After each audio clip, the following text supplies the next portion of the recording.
제2차 냉전시대, 제이슨 센커의 통찰과 미래를 향한 경고. 책 속으로 들어가며 지금 우리가 서 있는 이 순간, 세계는 이미 보이지 않는 전쟁터 한복판에 놓여 있다고 상상해봐. 총소리 대신 데이터가 흐르고 국경선 대신 기술이 대립하며 공급망이 무기가 되는 새로운 전쟁. 제이슨 센커의 제2차 냉전 시대는 이렇게 시작해. 중국의 목표는 대만을 시작으로 아시아 전체를 장악하는 것이다. 최악의 시나리오는 중국이 대만을 침공하고 그 틈을 타 북한이 한반도에서 전쟁을 일으키는 제3차 세계대전 발발이다. 이 문장은 책의 첫 장을 여는 순간 독자를 사로잡아 세계가 다시금 갈등의 소용돌이로 빠져들고 있다는 경고, 그리고 그 한복판에서 우리가 무엇을 해야 할지에 대한 고민이 이 책의 핵심이야. 센커는 블룸버그가 인정한 세계 1위 미래 전략가답게 복잡한 글로벌 정세를 날카롭게 분석하며 우리에게 다가올 미래를 대비하라고 속삭이듯 말해. 자, 이 책이 어떤 이야기를 풀어내는지, 그리고 왜 지금 이 책을 읽어야 하는지 함께 들여다보자. 책의 줄거리 구체적인 예시로 풀어보기. 제2차 냉전 시대는 과거의 냉전과는 전혀 다른 새로운 형태의 글로벌 대립을 다뤄. 센커는 이 책에서 현재 세계가 신냉전이라는 전장에 들어섰다고 단언해. 이 전장은 미중 간의 경제, 기술, 안보를 둘러싼 갈등으로 정의되며 단순한 이념 대립을 넘어선 복합적인 양상을 띠고 있어. 책은 크게 세 부분으로 나뉘어 진행되는데, 첫째는 신냉전의 실체를 분석하고, 둘째는 이 전장에서 살아남기 위한 전략을 제시하며, 셋째는 기업과 개인이 취해야 할 실질적인 행동 매뉴얼을 다뤄. 첫 번째, 신냉전의 실체. 센커는 신냉전이 과거 소련과 미국 간의 이념 대립과 다르다고 강조해. 예를 들어 그는 미중 간 무역 전쟁을 다루며 2025년 트럼프 2기 정부가 중국에 부과한 고율 관세를 언급해. 책에서는 트럼프 정부가 중국산 제품에 60% 이상의 관세를 부과하며 공급망 재편을 가속화한 사례를 구체적으로 설명하지. 이 과정에서 중국은 대만을 둘러싼 군사적 긴장을 높이며 아시아 패권을 노리고, 미국은 이를 저지하기 위해 기술 제재와 동맹 강화로 맞서. 특히 센커는 중국이 대만을 침공할 경우 북한이 한반도에서 도발을 일으킬 가능성을 최악의 시나리오로 제시하며, 이는 단순한 가정이 아니라 현실적인 위협이라고 경고해. 이런 예시는 독자로 하여금 현재의 지정학적 긴장이 얼마나 심각한지, 그리고 그것이 우리 삶에 어떻게 영향을 미칠지 생생히 느끼게 해. 두 번째, 전략적 대응. 책의 중반부에서는 신냉전에서 살아남기 위한 국가와 기업의 전략을 다뤄. 예를 들어 센커는 미국이 반도체 공급망을 재구성한 사례를 들어 설명해. 2020년대 초반 미국은 TSMC와 같은 대만 반도체 기업의 미국 내 공장 설립을 요구하며 중국 의존도를 줄이기 위한 전략을 추진했지. 이 과정에서 한국의 삼성전자와 SK하이닉스 같은 기업들도 미국 내 생산시설 확충에 나섰고, 이는 글로벌 공급망의 지각 변동을 가져왔어. 센커는 이런 사례를 통해 공급망은 이제 단순한 경제 문제가 아니라 안보의 핵심이라고 강조해. 또한 그는 기술 전쟁의 예로 화웨이 제재를 언급하며 미국이 중국의 오지기술 확산을 막기 위해 동맹국들과 협력한 사례를 구체적으로 풀어내. 이런 사례들은 독자가 신냉전의 복잡한 양상을 이해하는 데 큰 도움을 줘. 세 번째, 실전 매뉴얼. 책의 후반부는 기업과 투자자를 위한 실질적인 가이드라인이야. 센커는 기업들이 공급망 다변화를 통해 리스크를 줄이고 기술 개발에 투자하며 지정학적 변화에 민첩하게 대응해야 한다고 조언해. 예를 들어 그는 한 기업이 중국에만 의존하던 원자재 공급망을 동남아시아와 인도로 확장한 사례를 들어 설명해. 이 기업은 중국과의 무역 갈등이 심화됐자 베트남과 인도네시아에 새로운 공장을 설립하며 리스크를 분산시켰지. 이 과정에서 초기 비용은 증가했지만 장기적으로는 안정적인 공급망을 확보하며 경쟁력을 강화했어. 생커는 이런 사례를 통해 위기는 기회라며 변화에 적응하는 자만이 살아남는다고 역설해. 핵심 주요 메시지. 이 책의 핵심 메시지는 한마디로 신냉전은 이미 시작되었으며 이에 대비하지 않으면 살아남을 수 없다야. 생커는 몇 가지 주요 메시지를 통해 이 점을 강조해. 1. 신냉전의 본질. 과거 냉전이 이념 중심이었다면 신냉전은 경제, 기술, 데이터 중심의 전쟁이야. 그는 공급망, 반도체, 오지, AI 같은 기술이 새로운 전장이 되었으며 이를 장악하는 국가가 글로벌 패권을 쥐게 될 거라고 봐. 예를 들어 그는 중국이 AI와 데이터 기술에서 미국을 추월하려는 전략을 분석하며 이 경쟁이 단순한 기술 개발을 넘어 국가 안보와 직결된다고 말해. 위기 속 기회. 생커는 혼돈의 시대에도 기회가 존재한다고 강조해. 그는 무역 전쟁과 기술 제재 속에서 공급망을 재구성하거나 새로운 시장을 개척한 기업들의 사례를 들어 변화에 빠르게 적응하는 자가 승리한다고 주장해. 특히 그는 한국 같은 중간 강대국이 미중 갈등 속에서 중립적 입장을 유지하며 새로운 기회를 모색할 수 있다고 봐. 3. 전략적 대비의 중요성. 생커는 개인, 기업, 국가 모두가 전략적으로 대비해야 한다고 역설해. 그는 지금 우리가 서 있는 자리가 곧 전장이라며 무지와 안일함이 가장 큰 위험이라고 경고하지.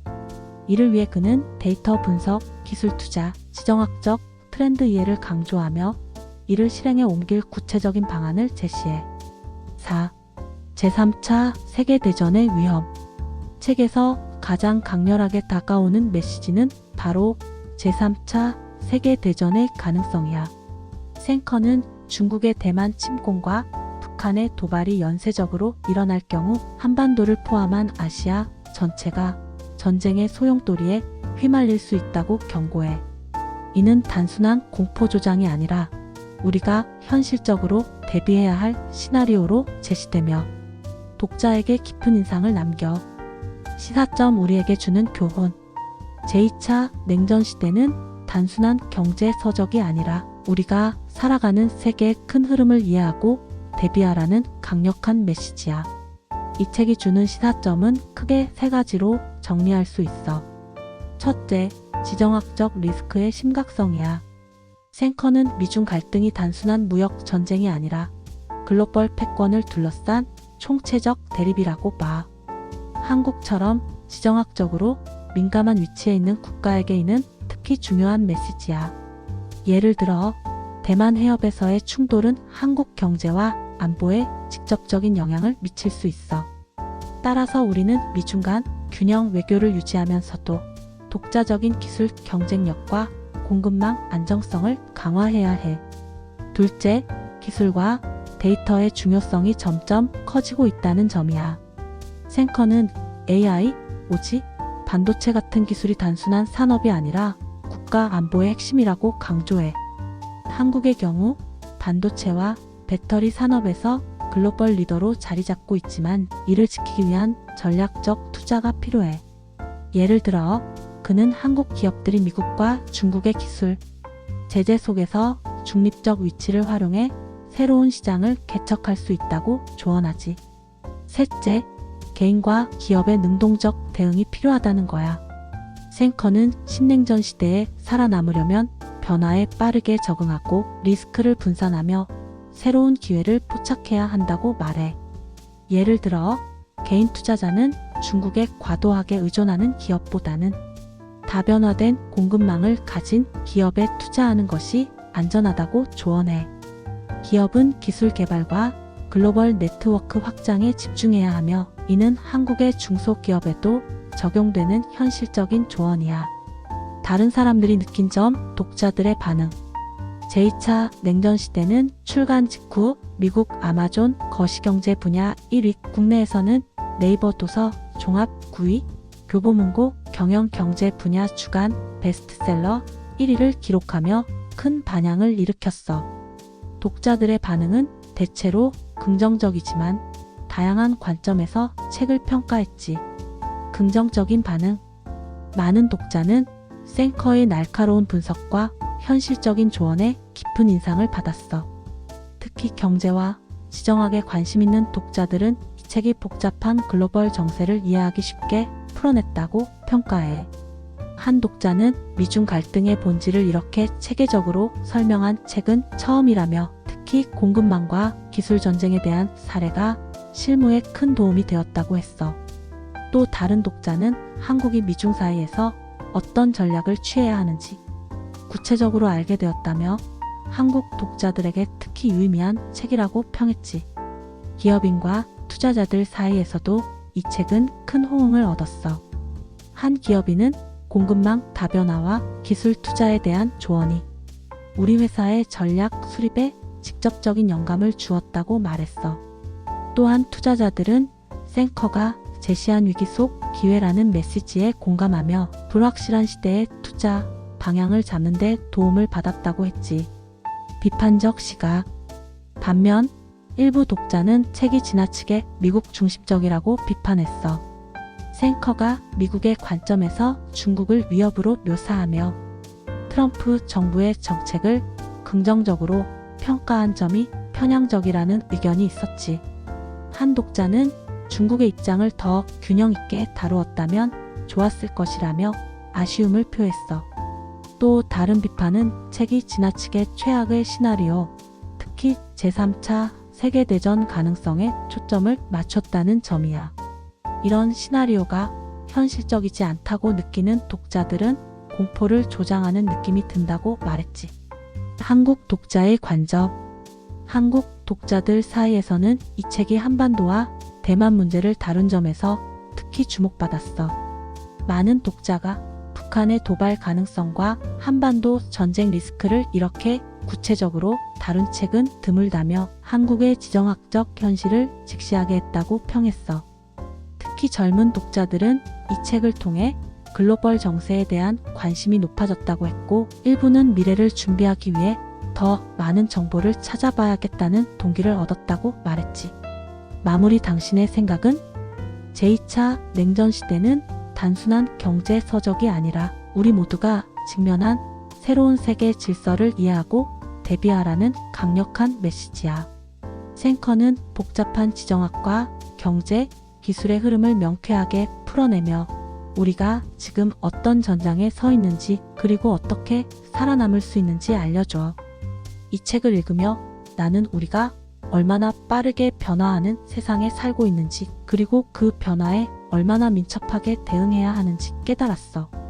특히 한국처럼 지정학적으로 민감한 위치에 있는 우리에게 이 책은 단순한 정보 이상의 생존을 위한 전략서로 다가왔지. 이제 너의 생각을 들어보고 싶어. 이 책을 읽어본 적이 있다면 어떤 점이 가장 인상 깊었어? 혹은 아직 읽지 않았다면 신냉전이라는 주제에 대해 어떻게 생각해? 미중 갈등, 기술 전쟁, 한반도의 미래에 대해 어떤 의견을 가지고 있는지 궁금해. 너의 이야기를 들려줘. 추가적인 통찰과 깊이 있는 분석. 신냉전의 역사적 맥락. 생커는 신냉전을 과거 냉전과 비교하며 그 차이를 명확히 해. 과거 냉전은 미국과 소련 간의 이념 대립, 즉 자본주의와 공산주의의 충돌이었지. 하지만 신냉전은 이념보다는 경제적, 기술적 패권을 둘러싼 싸움이야. 예를 들어 그는 1980년대 미국과 소련의 핵무기 경쟁을 언급하며 당시의 긴장이 군사적 대립에 초점이 맞춰져 있었다면 지금은 반도체와 AI 같은 기술이 그 자리를 대신한다고 설명해. 이런 비교는 독자로 하여금 신냉전이 단순히 과거의 반복이 아니라 완전히 새로운 양상의 전쟁임을 깨닫게 해. 한국에 주는 구체적인 시사점. 한국 독자들에게 이 책은 특히 의미가 깊어. 생커는 한국이 미중 갈등의 한가운데에 있으며 이를 잘 활용하면 새로운 기회를 창출할 수 있다고 말해.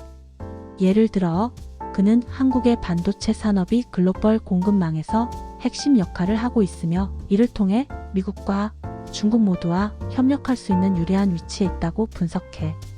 하지만 동시에 그는 북한의 도발 가능성을 경고하며 한국의 안보와 경제를 동시에 고려한 전략을 세워야 한다고 조언하지.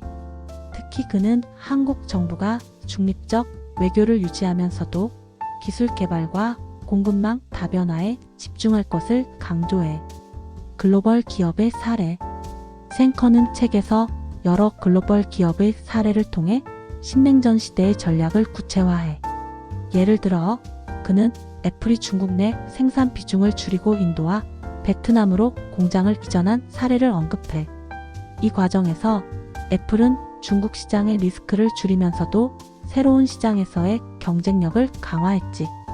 또 다른 사례로는 테슬라를 들며 이 회사가 중국 상하이에 대규모 공장을 설립하면서도 미국 내 생산 시설을 확충해 균형을 맞춘 점을 강조해.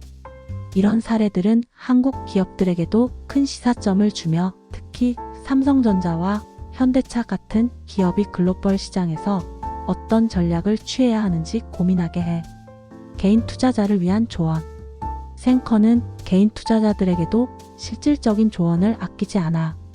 그는 신냉전 시대의 투자 리스크가 높아지고 있으므로 다변화된 포트폴리오를 구성하라고 조언해. 예를 들어 그는 중국 경제에 과도하게 의존하는 기업보다는 동남아시아나 유럽 시장에 진출한 기업에 투자하는 것이 안전하다고 말해. 또한 그는 기술주, 특히 AI와 반도체 관련 주식이 장기적으로 유망하다고 전망하며 이를 통해 개인 투자자들이 신냉전의 흐름을 기회로 바꿀 수 있다고 강조해. 독자 반응의 다양성. 이 책은 다양한 독자층에게 어필했어. 경제학을 전공한 대학생들은 이 책을 통해 글로벌 경제의 큰 그림을 이해했다고 평했지. 한편 비즈니스맨들은 생커의 실질적인 전략이 회사의 의사결정에 큰 도움이 되었다고 말했어. 특히 스타트업 창업자들은 이 책을 읽으며 글로벌 시장 진출 전략을 새롭게 구상했다고 했지. 반면 일부 독자는 책이 너무 많은 전문 용어를 사용해 초보자에게는 다소 어렵다고 느꼈어. 그럼에도 불구하고 생커의 명쾌한 문체와 구체적인 사례 덕분에 대부분 독자가 책을 쉽게 이해할 수 있었다고 평가했지. 책의 한계와 보완점. 생커의 분석은 날카롭지만 몇 가지 한계도 존재해. 첫째, 책이 미국 중심의 시각에 치우쳐 있다는 점이야. 중국의 입장이나 아시아 국가들의 관점을 더 깊이 다루었다면 글로벌 독자들에게 더 균형 잡힌 통찰을 제공했을 거야. 둘째, 최악의 시나리오에 대한 강조가 다소 과장되었다는 비판이 있어. 예를 들어 제3차 세계대전 가능성은 현실적으로 낮다고 보는 전문가들도 많아. 그럼에도 불구하고 생커의 경고는 우리가 안일함에서 벗어나 적극적으로 대비해야 한다는 점에서 의미가 있어. 결론. 지금 읽어야 할 이유. 제2차 냉전 시대는 단순히 현재를 분석하는 데 그치지 않고 미래를 준비하라는 강력한 메시지를 던져. 생커는 우리가 직면한 도전과 기회를 명쾌하게 정리하며 이를 통해 개인과 기업, 국가가 어떤 선택을 해야 하는지 구체적으로 제시해. 특히 한국처럼 지정학적, 경제적으로 민감한 위치에 있는 우리에게 이 책은 단순한 정보 이상의 가치를 제공해. 지금 이 순간 세계는 빠르게 변화하고 있고 그 변화의 한가운데에 우리가 서 있어. 이 책을 통해 그 흐름을 이해하고 나만의 전략을 세워보는 건 어떨까? 너는 이 책에서 어떤 점을 가장 기대해? 혹은 신냉전이라는 주제에 대해 어떤 생각을 가지고 있어? 너의 의견을 꼭 들어보고 싶어.